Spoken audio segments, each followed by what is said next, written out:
Polity की second class में आप सभी लोगों का फिर से स्वागत है। कल हम सभी लोगों ने यहाँ तक पढ़ लिया था पॉलिटी के बारे में। अब हम सभी लोग 1919 से शुरू करते हैं कि अंग्रेज़ों ने 1919 में क्या क्या नियम वगैरह संशोधित किए। इसको मॉन्टेग्यू चेम्सफोर्ड सुधार भी बोलते हैं, जो 1919 ईस्वी का भारत शासन अधिनियम था। इस अधिनियम की मुख्य विशेषताएं ये थीं। केंद्र में द्विसदनात्मक विधायिका की स्थापना की गई। प्रथम राज्य परिषद तथा दूसरी केंद्रीय विधानसभा, जिसका राज्य परिषद के सदस्यों की संख्या 60 थी, जिसे 34 निर्वाचित होते थे और उनका कार्यकाल 5 वर्षों का होता था। केंद्रीय विधानसभा के सदस्यों की संख्या 144 थी, जिनमें 104 निर्वाचित तथा 40 मनोनीत होते थे। इनका कार्यकाल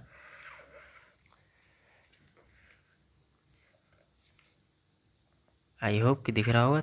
इनका कार्यकाल 3 वर्षों का था। दोनों सदनों के अधिकार समान थे। इनमें सिर्फ एक अंतर था कि बजट पर स्वीकृति प्रदान करने का अधिकार निचले सदन को था। नंबर 2, प्रांतों में द्वैध शासन प्रणाली का प्रवर्तन किया गया। प्रांतों में द्वैध शासन के जनक लियोनस कार्टियस थे। इस योजना के अनुसार प्रांतीय विषयों को दो उपवर्गों में विभाजित किया गया: आरक्षित तथा हस्तांतरित या अंतरित। आरक्षित विषय में क्या क्या आता था? आरक्षित विषय में वित्त, भूमिकर, अकाल सहायता, न्याय, पुलिस, पेंशन, आपराधिक जनजातियाँ, छापाखाना, समाचार पत्र, सिंचाई, जलमार्ग, खान कारखाना, बिजली, गैस, बॉयलर, श्रमिक कल्याण, औद्योगिक विवाद, मोटर गाड़ियाँ, छोटे बंदरगाह और सार्वजनिक सेवाएं, ये सब आती थी आरक्षित विषय के अंदर। हस्तांतरित विषय में क्या क्या आते थे? शिक्षा, पुस्तकालय, संग्रहालय, स्थानीय स्वायत्त शासन, चिकित्सा सहायता, सार्वजनिक निर्माण विभाग, आबकारी, उद्योग, तौल तथा माप, सार्वजनिक मनोरंजन पर नियंत्रण, धार्मिक तथा अग्रहार दान आदि। नोट: आरक्षित विषयों का प्रशासन गवर्नर और उसकी कार्यकारी परिषद के माध्यम से किया जाना था, जबकि हस्तांतरित विषयों का प्रशासन गवर्नर द्वारा विधान परिषद के प्रति उत्तरदायी मंत्रियों की सहायता से किया जाना था। इस द्वैध शासन प्रणाली को 1935 ईस्वी के एक्ट के द्वारा समाप्त कर दिया गया। ठीक है। नंबर 4, भारत सचिव को अधिकार दिया गया कि वह भारत में महालेखा परीक्षक की नियुक्ति कर सकता है। इस अधिनियम ने भारत में एक लोक सेवा आयोग का गठन का प्रावधान किया था। 1926 ईस्वी में ली गई 1923 से 24 की सिफारिश पर सिविल सेवकों की भर्ती के लिए केंद्रीय लोक सेवा आयोग का गठन किया गया। इस अधिनियम के अनुसार वायसराय की कार्यकारी परिषद में 6 सदस्यों में से कमांडर इन चीफ को छोड़कर 3 सदस्यों का भारतीय होना आवश्यक था। इसने सांप्रदायिक आधार पर सिखों, भारतीय ईसाइयों, आंग्ल भारतीयों और यूरोपियों के लिए भी पृथक निर्वाचन के सिद्धांत को विस्तारित कर दिया। इसमें पहली बार केंद्रीय बजट को राज्यों के बजट से अलग कर दिया गया। इसके अंतर्गत वैधानिक आयोग का गठन किया गया, जिसका कार्य 10 वर्ष बाद जांच करने के बाद अपनी रिपोर्ट प्रस्तुत करना था। इस अधिनियम में केंद्रीय विधानसभा में वायसराय के अध्यादेश जारी करने की शक्तियों को निम्न रूप में बनाए रखा गया: कुछ विषयों से संबंधित विधेयकों को विचारार्थ प्रस्तुत करने के लिए उसकी पूर्व अनुमति आवश्यक थी।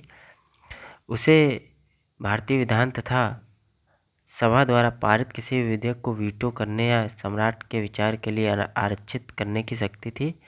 उसे यह शक्ति थी कि विधानमंडल द्वारा नामंजूर किए गए या पारित न किए गए किसी विधेयक या अनुदान को प्रमाणित कर दे तो ऐसे प्रमाणित विधेयक विधानमंडल द्वारा पारित विधेयक के समान हो जाते थे। वह आपत्ति स्थिति में अध्यादेश बना सकता था जिनका अस्थायी अवधि के लिए विधिक प्रभाव होता था। नोट में पढ़ लेते हैं। मॉन्टेग्यू चेम्सफोर्ड सुधार। भारत शासन अधिनियम 1919 द्वारा भारत में पहली बार महिलाओं को वोट देने का अधिकार मिला। उस समय इंग्लैंड का प्रधानमंत्री लॉर्ड जॉर्ज था। अब हम 1919 वाला पढ़ चुके हैं भारत शासन अधिनियम। अब हम पढ़ेंगे 1935 का भारत शासन अधिनियम। यह साइमन कमीशन की रिपोर्ट पर आधारित था। 1935 ईस्वी के अधिनियम में 321 अनुच्छेद और 10 अनुसूचियाँ थी। इस अधिनियम की मुख्य विशेषताएं इस प्रकार है। नंबर 1, अखिल भारतीय संघ। यह संघ 11 ब्रिटिश प्रांतों, 6 चीफ कमिश्नर के क्षेत्रों और उन देशी रियासतों से मिलकर बनना था जो स्वेच्छा से संघ से सम्मिलित हों। प्रांतों के लिए संघ में सम्मिलित होना अनिवार्य था, किंतु देशी रियासतों के लिए यह ऐच्छिक था। देशी रियासतें संघ सम्मिलित नहीं हुई और प्रस्ताविक संघ की स्थापना संबंधी घोषणा पत्र जारी करने का अवसर ही नहीं आया।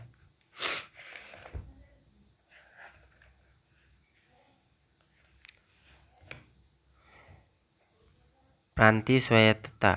इस अधिनियम के द्वारा प्रांतों में द्वैध शासन व्यवस्था का अंत कर उन्हें एक स्वतंत्र और स्वशासित संवैधानिक आधार प्रदान किया गया।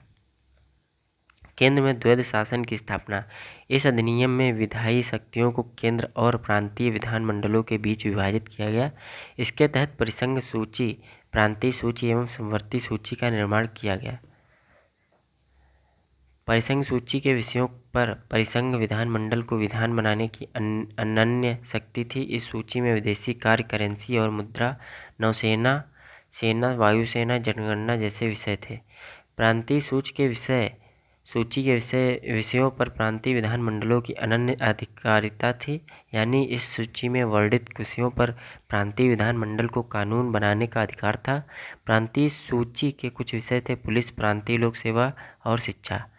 समवर्ती सूची के विषयों पर परिसंघ एवं प्रांतीय विधानमंडल दोनों विधान बनाने के लिए सक्षम थे। समवर्ती सूची के कुछ विषय थे दंडविधि और प्रक्रिया, सिविल प्रक्रिया, विवाह एवं विवाह विच्छेद आदि।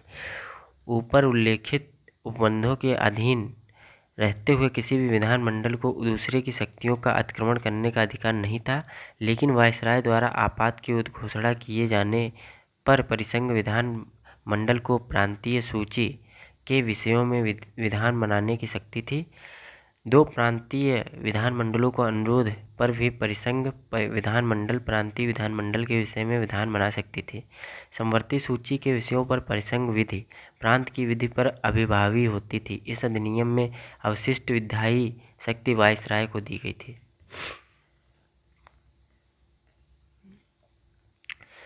1935 के अधिनियम के बारे में नेहरू एवं अम्बेडकर की उक्ति। नेहरू, गुलामी का अधिकार पत्र एक कार जिसमें ब्रेक तो है पर इंजन नहीं। अम्बेडकर, मुझे इस आरोप के संबंध में कोई क्षमा नहीं मांगनी है कि संविधान के प्रारूप में गवर्नमेंट ऑफ इंडिया एक्ट 1935 के बड़े भाग को पुनः उत्पादित कर दिया गया है। संघीय न्यायालय की व्यवस्था। इसका अधिकार क्षेत्र प्रांतों तथा रियासतों तक विस्तृत था। इस न्यायालय में एक मुख्य न्यायाधीश तथा 2 अन्य न्यायाधीशों की व्यवस्था की गई। न्यायालय से संबंधित अंतिम शक्ति प्रिवी काउंसिल लंदन को प्राप्त थी।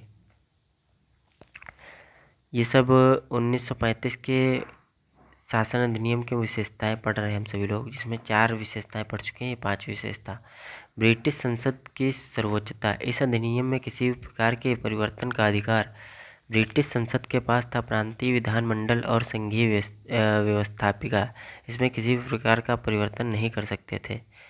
भारत परिषद का अंत। इस अधिनियम के द्वारा भारत परिषद का अंत कर दिया गया। सांप्रदायिक निर्वाचन पद्धति का विस्तार। संघीय तथा प्रांतीय व्यवस्थापिकाओं में विभिन्न संप्रदायों को प्रतिनिधित्व देने के लिए सांप्रदायिक निर्वाचन पद्धति को जारी रखा गया और उसका विस्तार दलित जातियों, महिलाओं और मजदूर वर्ग तक किया गया। इस अधिनियम में प्रस्तावना का अभाव था। इसके द्वारा बर्मा को भारत से अलग कर दिया गया। अदन को इंग्लैंड के औपनिवेशिक कार्यालय के अधीन कर दिया गया और बरार को मध्य प्रांत में शामिल कर लिया गया। इसके अंतर्गत देश की मुद्रा और साख पर नियंत्रण करने के लिए भारतीय रिजर्व बैंक की स्थापना की गई। इसने मताधिकार का विस्तार किया। लगभग 10% जनसंख्या को मत अधिकार मिल गया। नोट: भारत सरकार अधिनियम 1935 के कारण बम्बई से सिंध प्रांत का निर्माण हुआ। अब हम 1947, जो कि जब हमें आज़ादी मिल गई, तब यहाँ से हम सभी लोग, जो मैंने कल बताया था कि कितनी कहानी पढ़नी है, तो 1947 तक कहानी पढ़नी थी, जो कि अब ख़त्म ही होने वाली है। फिर उसके बाद हम संविधान की ओर चल देंगे। 1947 ईस्वी का भारतीय स्वतंत्रता अधिनियम। ब्रिटिश संसद में 4 जुलाई 1947 को भारतीय स्वतंत्रता अधिनियम प्रस्तावित किया गया, जो 18 जुलाई 1947 को स्वीकृत हो गया। इस अधिनियम में 20 धाराएं थी। इस अधिनियम के प्रमुख प्रावधान निम्न हैं। नंबर 1, 2 अधिराज्यों की स्थापना। 15 अगस्त 1947 को भारत एवं पाकिस्तान नामक 2 अधिराज्य बना दिए जाएंगे और उनको ब्रिटिश सरकार सत्ता सौंप देगी। सत्ता का उत्तरदायित्व दोनों अधिराज्यों की संविधान सभा को सौंपी जाएगी। भारत एवं पाकिस्तान दोनों अधिराज्यों में से एक एक गवर्नर जनरल बनाए जाएंगे, जिनकी नियुक्ति उनके मंत्रिमंडल की सलाह से की जाएगी। नंबर 3, संविधान सभा का विधानमंडल के रूप में कार्य करना। जब तक संविधान सभाएं संविधान का निर्माण नहीं कर लेती, तब तक वे विधानमंडल के रूप में कार्य करती रहेंगी। नंबर 4, भारत मंत्री के पद समाप्त कर दिए जाएंगे। नंबर 5, 1935 के भारतीय शासन अधिनियम द्वारा शासन जब तक संविधान सभा द्वारा नया संविधान बनाकर तैयार नहीं किया जा सकता, तब तक उस समय 1935 के भारतीय शासन अधिनियम द्वारा ही शासन होगा। नंबर 6, देशी रियासतों पर ब्रिटेन की सर्वोपरिता का अंत कर दिया जाएगा। उनको भारत या पाकिस्तान किसी भी अधिराज्य में सम्मिलित होने और अपने भावी संबंधों को निश्चय करने की स्वतंत्रता प्रदान की गई। नंबर 7, इस अधिनियम के अधीन भारत डोमिनियन को सिंध, बलूचिस्तान, पश्चिमी पंजाब, पूर्वी बंगाल, पश्चिमोत्तर सीमा प्रांत और असम के सिलहट जिले को छोड़कर भारत का शेष राज्य क्षेत्र मिल गया। सिलहट जिले ने भारतीय स्वतंत्रता अधिनियम 1947 ईस्वी के प्रवृत्त होने के पूर्व जनमत संग्रह में पाकिस्तान के पक्ष में मत दिया था। तो मतलब 1947 तक आज़ादी हम लोगों को मिल गई।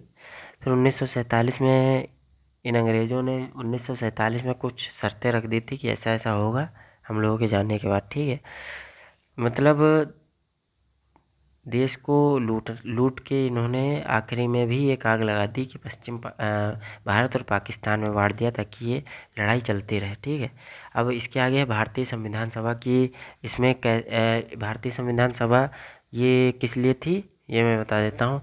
जैसे रेगुलेटिंग इतने सारे आप सभी लोगों ने नियम कानून पढ़े, जिसकी वजह से भारत देश को अंग्रेज़ों ने खूब लूटा और इस पर खूब अत्याचार किया भारतीयों पर, और तरह तरह के हर वक्त नियम लागू अप्लाई किए।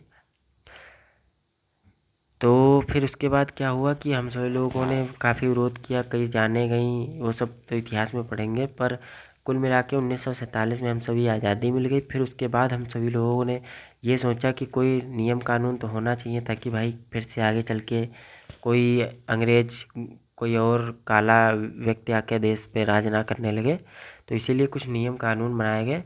तो वो नियम कानून कैसे बने, उनके बारे में भारतीय संविधान सभा में लिखा हुआ है, और भारतीय संविधान सभा को हम सभी लोग कल से पढ़ेंगे।